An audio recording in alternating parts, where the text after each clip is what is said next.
to talk to you about, it's a podcast that I've already done an episode on, but I kind of wanted your take as a non-father, because okay.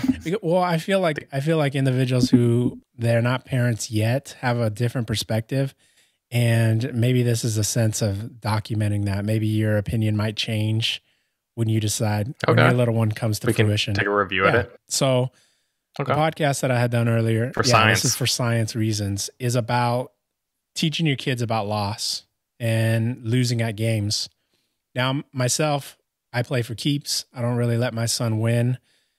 But again, like, I'll refer in the show notes to where that episode is, because I do explain myself as to why I take that approach. And I'm just curious, like, with your upbringing, what was that like for you? Were you given the opportunity to win? Did your parents like play for keeps? I mean, what was that like when it came to playing games?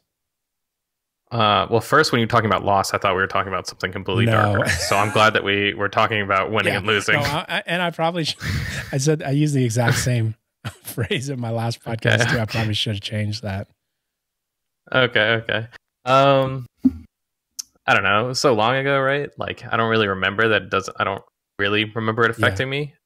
When I played flag football and basketball as a kid and baseball, like, I mean, there were winners and losers, right? Like, there wasn't everyone gets a participation trophy. Yeah. Well, as a millennial, it's a lot different for you. I don't know about that. I'm from the school of hard knocks. I mean, there were no participation trophies. There was a first, second, and third place trophy, and the rest of y'all got nothing. Right. Now everybody gets a ribbon. Yeah. I think, I don't know. When we we weren't that great, but then when we did win, it meant a lot more, right? Yeah. Like, when we did finally have like a really good season, like we weren't that great for a couple seasons, and then like I think our like very last season we were allowed to play together. We just ran the table, and like it was amazing because we sucked, right? Underdogs, and it felt so much more when we actually did win. I don't know if that had anything to do with hard knock life, but I think that maybe I won't like let my kids win, but I won't like destroy them either, right? Like a balance to it. Well, because from the three examples that I gave was, there is one father that I spoke with who lets his son win almost all the time, more than half of the time. And the reason for that is because his son has a really hard time, or had a really hard time, coping with not being able to win. He just couldn't get over that. He couldn't process losing. So he let him win. And then when he got older and into the realm, like you said, where you're an underdog team and you're playing against kids who don't care, that it makes you feel good to win because they want to win too. Yeah. It was like a whole reality check. Like, whoa, I don't know how to handle myself in this situation. But it's not that it was a bad thing, because we all have to cross this bridge at one point or another. It just depends on if you want to cross it at a young age or push it out and cross it when they're older, and you can sit down and talk to them and have those, Danny Tanner moments and have a heart-to-heart. Good old Full House. Nice. And have that, or should I use Carl Winslow? Because he was a real one. Danny Tanner, he is a fake. So anyways, to just have those moments where you can explain to them that it's okay that you lost and this is what happens. Tell me how you feel. Whereas when it's a kid, it's like, this is how I feel, and I don't know how to explain it. And then another father I spoke with, he was telling me how he takes the 50-50 approach. Because it's like yeah, I think that's how I would take it. It's probably like I would win some, lose some, and then I went, and when I win, I wouldn't win big. Like I would try and make it like, oh, I barely beat you, like you were so close, kind of thing, and give them motivation to keep trying to. Because for him, it was like feather in the gas. Like, I got to keep him interested. If he loses too much, he might not want to play anymore. And then and if you beat him, you'll demoralize him. But then he also had the frame of mind that if I let him win all the time, well, he's going to develop bad habits at the game. He he's not going to learn through those losses. Like if you're playing like, I don't know, I think checkers or something, it's like if you keep moving your pieces without thought, but your opponent, your dad, your parent is moving pieces to allow you to win, well, you're not learning the strategy at that point. Right. So then when you play a real one, it's like, whoa, I have no idea how to play this game at all. Yeah. And then for myself, I play for real. Only play for keeps 100%. 100%. Hundo. Well, only because that's the way that I was brought up. When my brother and I were kids, my dad, he played for real. But it was really important that he honed in on being a good sportsman. He never rubbed it in our face, never gloated, and that he took the time after our loss to reflect, sort of the scientific approach, like you mentioned earlier for science, that for science. We're trying one thing, but it didn't work. Well, why didn't it? Let's try something different the next time. Because in science, you're going to keep hitting your head against that wall until you finally make that break. But even then, you have to keep trying to ensure that that was the right way. You found 99 ways how not to make a light bulb. Exactly. And then that win, when I finally did get that win, when I got that dub, I can't even express it. Like I went like my entire youth, just straight L's across the board for years playing chess against my dad. And then I finally won like in middle school. Like I'm already a young adult, finally winning at this game. And it was just like an overwhelming feeling, but I didn't gloat. I didn't rub it in his face. I didn't jump on the couch. Did he let you win? I mean, I hope not. I was playing for real.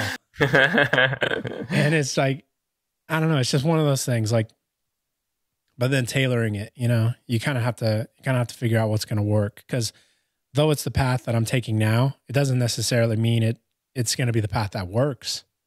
Because right, and you might audible it up. Because I mean, my son is not me. He's a little bit me. He's a little bit his mother, and then he's 100% himself. So you got to find out what works for him. I feel like that should be the quote of this episode. There we go. Find out what it is. He's a little bit of me, a little bit of his mother, 100% of himself. It's good. There we go. I like that. And well, when was it that you got, like at what age were you introduced to, I guess, play or games? Because like I look at these boxes like Connect 4 and like a lot of these kid games, and I can't even really get my kids involved until like 4 or 6. I'm trying now. Yeah. But it's like I really don't remember. Maybe Candyland was the first one I ever really remember playing, but like I don't know what I was doing. Candyland. Right? Like you're just hating. Thought this was a safe place, and apparently not. I mean, I don't know many people that played that game. I knew that game existed. Candyland? Yeah, I mean, that's up there. That's like with Chutes and Ladders. I mean, that's like. No, I mean, Candyland had a deck of like cards that was you flip them over and it was a color, and you moved your piece to that color. That was is it. That how it went? Yeah, I feel like we jumped like into the deep end. Like we were playing like solitaire. We were playing rummy, chess, checkers, Monopoly. Yeah, he went hard. Yeah, and it was like the learning curve was steep.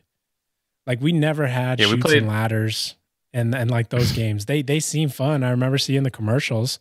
But I think like my parents wanted to buy me games or buy us games that they wanted to play too. So we played Candyland, Trouble, Sorry. Oh, yeah, that's a good one. And Monopoly. I think those were the ones that we played. Monopoly was later on though. I'm surprised. Yeah, so, yeah. I'm surprised you and your brother are still considering each other brothers. I mean, that game breaks. That breaks families. Yeah. That breaks bonds. I mean, we weren't close until after I moved out of it. So. Yeah, my brother has a hard time still like getting over that because like his girlfriend's son wants to play Monopoly, but he feels like this sudden overwhelming feeling of like PTSD because this little boy wants to play like by my rules, where it's like, oh, let's just hand out the properties ahead of time, and then he ends up handing himself like all the best properties. And he's like, "Oh, I'll give you 3 of these ones, but then I'll just take these 2. You know, I'll just take Boardwalk and Park Place. It's at the end. You'll never land on it." And then you're bankrupt. Yeah, and that's how that goes. So you decided you're going to take the 50-50 approach then, huh? That's what you think? That's where we're, this little time capsule right here. I mean, I think that, yeah, I'll probably do the 50-50 approach. I mean, I also don't know my wife's take on it, right? Like, what if you must let him win everything, right? Or something like that. You see, I don't think she'll be like that, but that's a variable I've not considered. Because yeah, what do you do in that case? Because it's like, right. I think that might be opening up a Pandora's box, because again, that's like, you might have your opinions on how you want to parent, right? But then is she gonna also have to consider there's someone else that's also parenting, she's gonna right? come in and tell you, "No, you're doing it wrong. This is how it's gonna be done." Yeah. She'll lay down that law, and then you're there, you know, in that kitchen cooking dinner, wondering how you got here. Yeah, I mean, I think there's also like coddling, right? Did you ever run into that issue, like where one of you wants to let the baby cry and the other one wants to go get the baby from stop him from crying? Yeah, no, I think that happens in every relationship, though. Right. So that's what I think that's going to be our first major hurdle. Well, that we come across. The way that maybe we got over it or kind of came to terms with it was, if they're crying an excessive amount, like, we have our own internal limits as to what that should be. Right. Okay. If she goes in to get them, then it's because the child has reached her limit. But if she tells me to go get them, that's different, because they've not reached my limit yet. So, yeah, you're not. I mean, but again, there's so many different variables with that, and it's just, you're in for a real treat. It's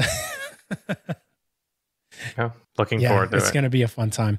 But again, we were able to get past it because it's like, well, I think that in some situations they should be able to cry it out, not cry themselves to sleep, you know, or just right. But like, you can hear that tone change in their cry. Like, every parent, I feel they can hear that tone. But I'm not getting upset if my wife wants to get them, because that's what we're here for at the end of the day, to comfort and to do these things. So we're not raising Spartans, you know?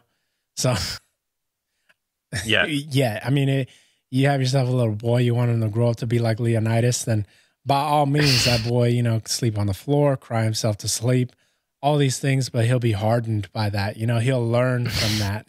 He'll bring you, like, losing all the time. He'll bring you home a wolf's pelt in your honor. He'll be like, "Dad, thank you for raising me to be such a man." He'll have a beard by 10, a full, thick beard. He'll be telling you what to do. He'll be the alpha of the house. Yeah. He'll just take leadership over. He'll be like, "Hey, Dad, my room's a mess. Go clean it up." You're like, "What?" And then you get that deep voice. One of those times I lost to you. You get that deep voice. I said, "Clean it up."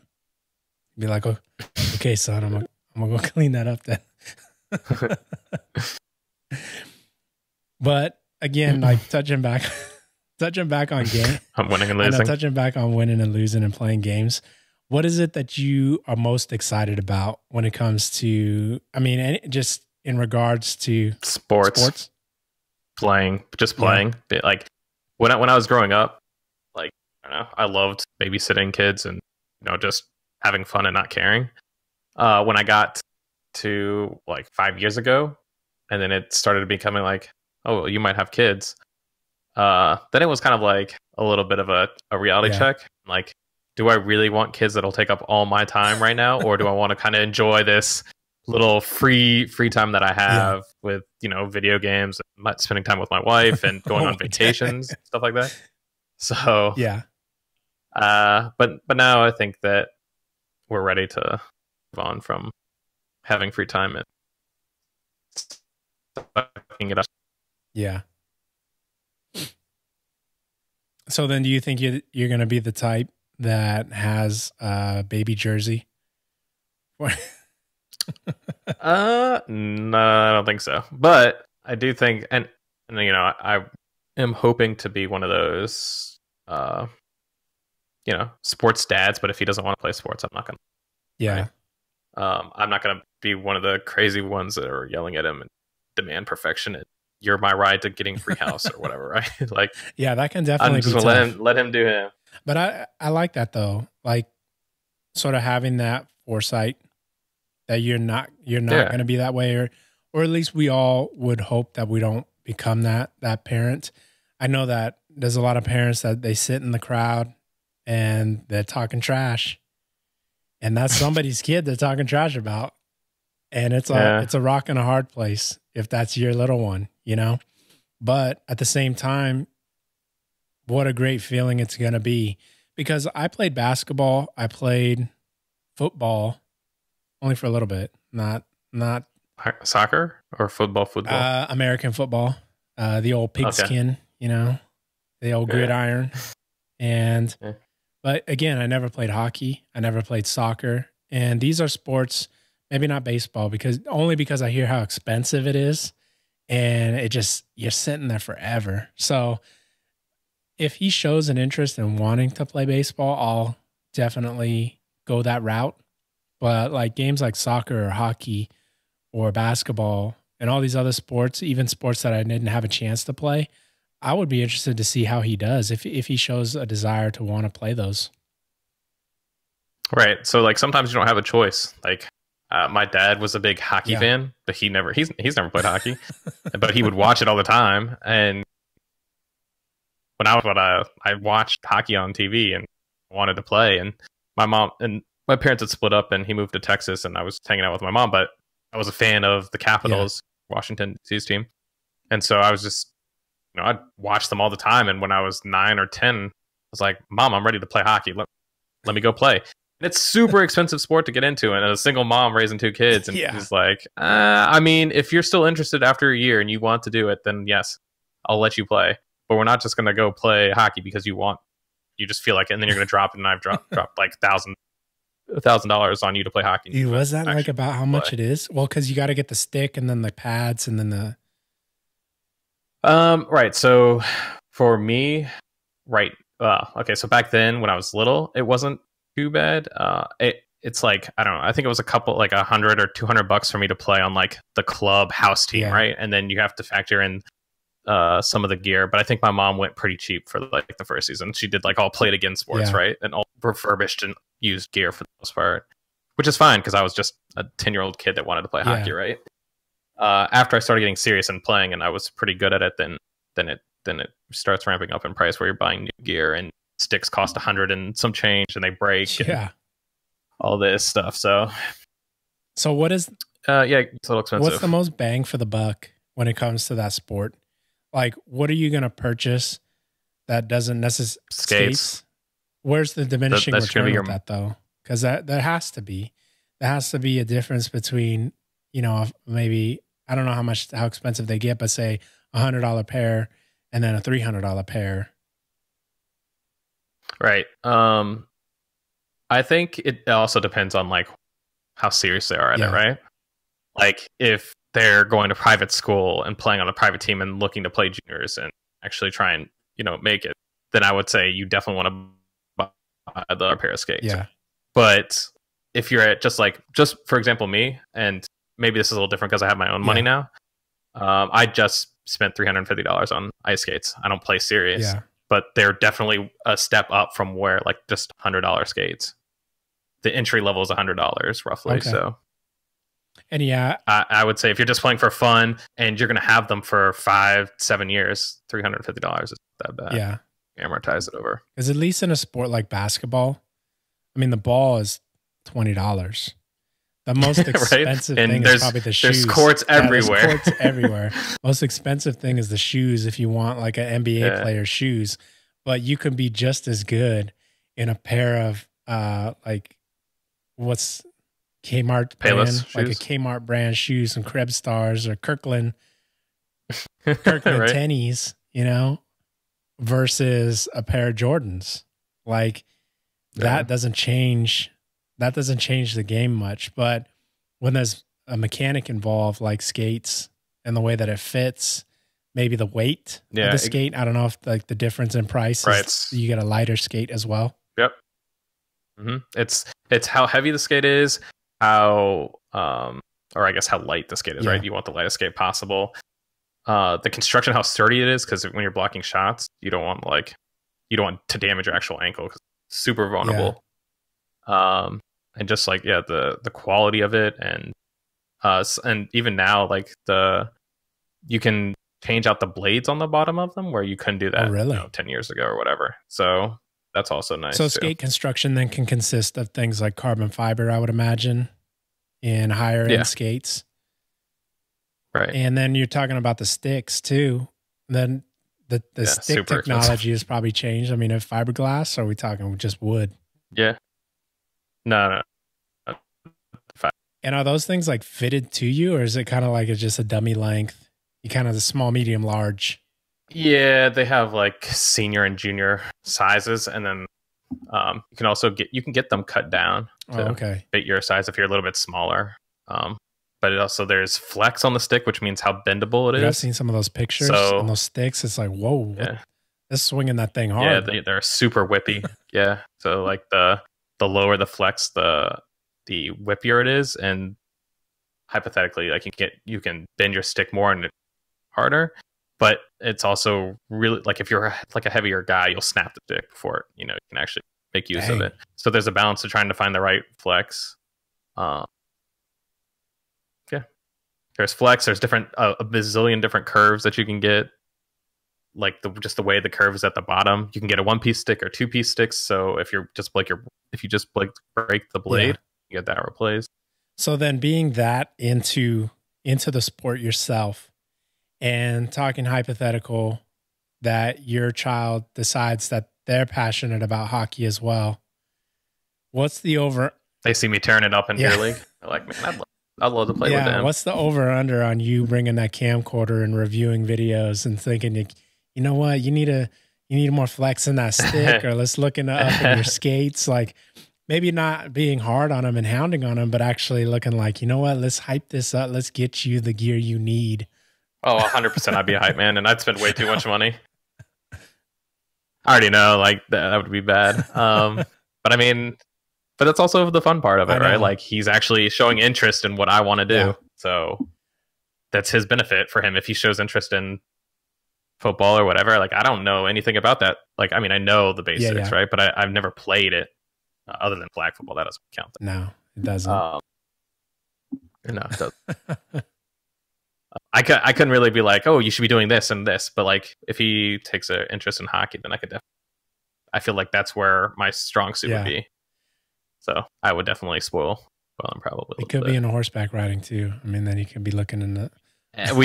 We did discuss that a little bit. You think there would be another horse in the future? Because to bring people up to speed who aren't listening, your wife is an avid horse rider or a horse enthusiast or horse. I don't know what the term for horse people is. Dressage rider. Dressage rider. Yes, and she actually she's an equine nutritionist, so horse vet almost. Okay. She does. That's her work. She does dietary supplements and stuff for a horse. So she's all about the horse life. That was very misleading. I thought it was for people, and I was thinking to myself, "Oh, maybe I can get a meal plan or something." No, equine nutrition. All horses. Okay. Zero help to me. So. No. You're like, how could I eat better? And she's like, well, I mean, you can eat more greens, more carrots. That's all I got for you. I mean. Yeah, and she has a basic understanding, but yeah, she specializes in equine. She has her master's in it.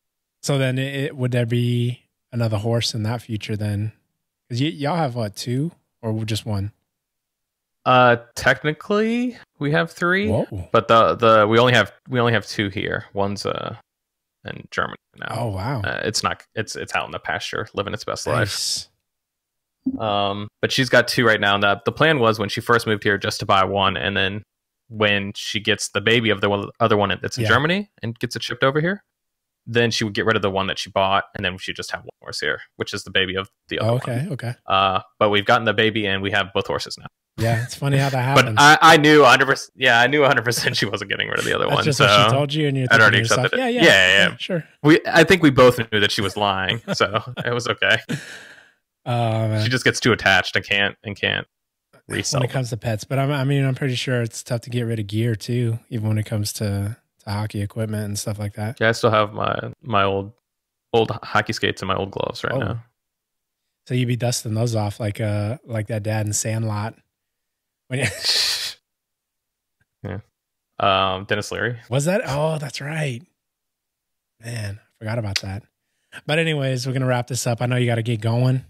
So again, I want to thank you, Chris, for coming on to the podcast, and thank you guys for taking the time to listen to these podcasts. If you're catching it on iTunes or Stitcher, Google Play, be sure to leave a thumb, a star, whatever the voting system is on any of those platforms. Leave a review. Smash the like button. Smash that like button.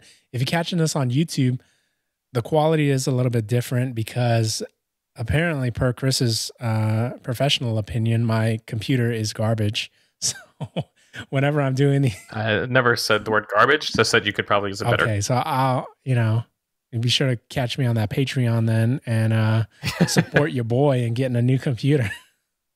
Something a little bit better. And as always, you guys, till next time. See ya. See ya.